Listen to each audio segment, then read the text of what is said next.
அனைவருக்கும் வணக்கம். நம்ம சேனல் புதுசாக பார்க்குறீங்க அப்படி வந்து சப்ஸ்கிரைப் பண்ணுங்க. ஆல்ரெடி பார்த்துட்டு இருக்கவங்க லைக் பண்ணி கமெண்ட் பண்ணி ஃப்ரெண்ட்ஸுங்களுக்குலாம் ஷேர் பண்ணுங்க. நம்ம சேனலுக்கு நம்ம எந்த படத்தோட ரிவ்யூ பற்றி பார்க்க போகிறோம் அப்படின்னு சொல்லி பார்த்தோம்னா ஸ்டார் அப்படிங்கிற படத்தோட ரிவ்யூ பற்றி தான் பார்க்க போகிறோம். இந்த படம் நேற்று தியேட்டருக்குள்ள மே 10 ரிலீஸ் ஆயிருந்துச்சு.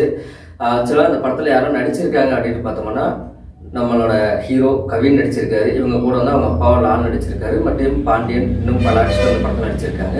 இந்த படத்தோட டைரக்டர் யார் அப்படின்னு எடுத்தோம்னா பியர் பிரேம காதல். இந்த படத்தை டைரக்ட் பண்ண இளந்தான் இந்த படத்தை டைரக்ட் பண்ணியிருக்காரு. இது அவருக்கு 2வது படம். அதே மாதிரி இந்த படத்தோட மியூசிக் டைரக்டர் யார் அப்படின்னு எடுத்துட்டோம்னா யுவன் சங்கர் ராஜா தான் படத்தோட மியூசிக் டைரக்டர். படத்தோட டியூரேஷன் டைம் அப்படின்னு எடுத்துட்டோம்னா 2 மணி நேரம் 40 நிமிஷம் இன்ட்ரோலாம் சேர்த்துனீங்கன்னா ஒரு 3 மணி நேரம் உள்ளவங்களை அடக்கிடும். சரி, இந்த படத்தோட கதை என்னடா அப்படின்ட்டு பார்த்தோம்னா நம்ம ஹீரோவுக்கு சின்ன வயசுல இருந்தே சினிமாவில் ஒரு ஸ்டாராக வரணும் அப்படிங்கிறது ஒரு கனவு. பட் இருந்தாலும் பையன் ஆசைப்படுறானே அப்படிங்கிறதுக்காக ஒரு ஃபோட்டோகிராஃபராக இருக்கிற தன்னோட தந்தையான லாலுமே அவருக்கு ஹெல்ப் பண்ணுறாரு. பட் இருந்தாலுமே அவரோட வாழ்க்கையில் அவர் சினிமாவில் ட்ரை பண்ணி வாய்ப்பு கிடைக்குது அப்படிங்கிற சுச்சுவேஷன்லாம் ஒரு பிரச்சனை வந்துக்கிட்டே இருக்குது. அந்த பிரச்சனைலாம் தாண்டி அவர் சினிமாவில் ஸ்டார் ஆனாரா இல்லையா, சினிமாவில் ஒரு நடிகராவது ஆனாரா இல்லையா அப்படிங்கிறது தான் இந்த படத்தோட கதையே.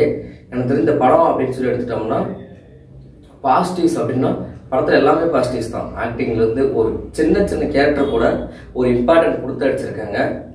அது நம்ம கவின்லாம் எடுத்துட்டோம்னா ஒரு பெரிய ஹீரோ ஒரு மாஸ் ஹீரோ நடித்தா படம் எப்படி இருக்குமோ அதே மாதிரி தான் நம்ம கவினுமே இந்த படத்தில் நடிச்சிருந்தார். அவரோட பெர்ஃபார்மன்ஸ் சூப்பராகவே இருந்துச்சு.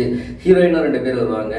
ஃபர்ஸ்ட் ஹாஃபில் ஒரு ஹீரோயின் வருவாங்க, செகண்ட் ஹாஃபில் ஒரு ஹீரோயின் வருவாங்க. 2 ஹீரோயினுமே அவங்கவுங்க கேரக்டரை கரெக்டாக தான் பண்ணியிருக்காங்க, நல்லாவுமே நடிச்சிருந்தாங்க. அதே மாதிரி அந்த ஃபஸ்ட்டு ஹீரோயினோட செகண்ட் ஹீரோயினுக்கு ஓரளவுக்கு ஸ்கோர் அதிகமாக இருக்குது அப்படிங்கிற மாதிரிலாம் எனக்கு படம் பார்க்கும்போது தோணுச்சு. அது நீங்களுமே படம் பார்த்தீங்கன்னா உங்களுக்குமே தெரியும்.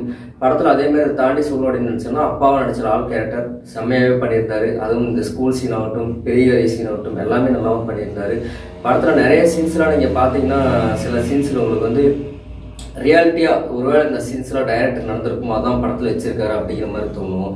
அதேமாதிரி படத்தில் எனக்கு நிறைய சீன்ஸ் பிடிச்சிருந்துச்சு. ஏன்னா ஒருத்தன் நடிக்கணும் அப்படின்னா எடுத்தோன்னா நம்ம ஸ்க்ரீனில் பார்க்குற ஹீரோ வந்து என்னடா சினிமாவில் வந்துட்டான் அப்படிங்கிற மாதிரிலாம் தோணும். பட் எந்த ஒரு நெப்போட்டிசமே இல்லாமல் ஒருத்தன் ஒரு படத்தில் ஹீரோவாக வரணும் அப்படிங்கலாம் தாண்டி ஒரு நடிகராக வரணும் கூட அவன் எவ்வளோ கஷ்டப்படணும் அப்படிங்கிறது இந்த படம் பார்த்தீங்கன்னா தெரியும். ஏன்னா ஒரு ஆடிஷனுக்கு போகும்போது பணம் கேட்குறதாகட்டும், நம்ம நடிக்க கற்றுக்கணும் அப்படிங்கிறதுக்கு கூட பணம் தேவை அப்படிங்கிறதாகட்டும், நடிக்கிற ஒரு சூழ்நிலை கிடைச்சும் கூட நம்ம குடும்பத்தில் 1008 பிரச்சனை அப்படின்லாம் சில பிரச்சனை வரும்போது இதெல்லாம் தாண்டி மனசு எப்பட்றா, அதுவும் கல்யாணம்லாம் ஆயிடுச்சுன்னா குடும்பத்தை பார்க்கறது பெருசாக இருக்கும் அப்படின்னா நம்மளுக்கு தோணும். அது நீங்கள் படம் பார்த்தீங்கன்னாலே உங்களுக்கே தெரியும். இன்னமும் சொல்லப்போனால் கிளைமேக்ஸ்லாம் பார்த்தோம்னா ஒரு சஸ்பென்ஸ் இருக்குது. அதை நீங்கள் படம் பார்த்தீங்கன்னாலே தெரியும். என்னடா படம் எல்லாமே பாசிட்டிவ் அப்படிங்கிறியே அப்படிங்கிறப்போ ஒரு ஆபீஸ்ன்னு ஒன்று நடக்கும். சினிமாவில் நடிச்சாகணும் அப்படிங்கிறதுக்காக எல்லாத்தையுமே வெறுப்பார். தினமும் கண்ணாடி பார்த்து பேசிகிட்டு இருக்க ஒரு கட்டத்தில் கண்ணாடி பார்க்கறதே விட்டுருவார். மூஞ்சில் வந்து அழகு இல்லைன்னா ஹீரோ ஆக முடியாது அப்படிங்கிற ஒரு இதையுமே அழகா இல்லை அப்படிங்கிறத தன்னைத்தானே அவர் வந்து ரொம்ப அசிங்கப்படுத்திக்கு கண்ணாடியெல்லாம் பார்க்காம விட்டுருவார். அந்த ஒரு டைம்ல தான் தோத்துட்டேன் அப்படின்னு நினச்சிட்டு தன்னோட மனைவிக்காக ஒரு வேலைக்கு சேருவார். அந்த வேலைக்கு சேர இடத்துல ஒரு பிரச்சனை நடக்கும். அந்த சீனுமே சூப்பராக இருக்கும்.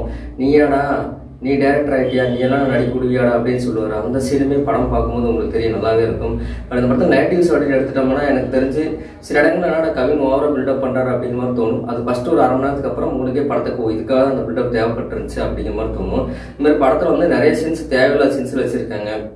படம் நிறைய லேக் ஆகுது, லென்த்தாக இருக்குது.